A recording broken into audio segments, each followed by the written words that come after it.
बिस्मिल्लाहिर्रहमानिर्रहीम। इंसान की शख्सियत के निखार की एक इंतहाई अहम चीज़ अल्लाह के रसूल सल्लल्लाहु अलैहि वसल्लम ने हमें यह सिखाई। आपने फरमाया, सही बुखारी में यह हदीस मुबारक है, मन कान युमिनु बिल्लाहि वल यौमिल आखिर फल्यकुल खैरन औ लियस्मुत। तो में से जिस शख्स का अल्लाह पर और आखिरत के दिन पर ईमान है, उसे चाहिए कि वो खैर की बात करे। अगर ऐसा नहीं हो सकता तो फिर खामोश है।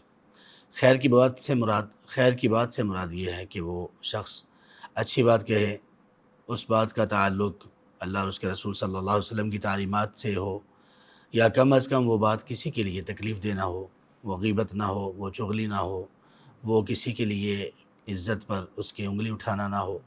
इन तमाम चीज़ों से हट कर बात हो। अगर ऐसा है तो फिर इंसान ने यकीनन वाक़ई ही अपनी पर्सनैलिटी और शख्सियत को सँवारने का बहुत बड़ा एक ज़रिया इख्तियार कर लिया। बारक अल्लाह फ़ीक।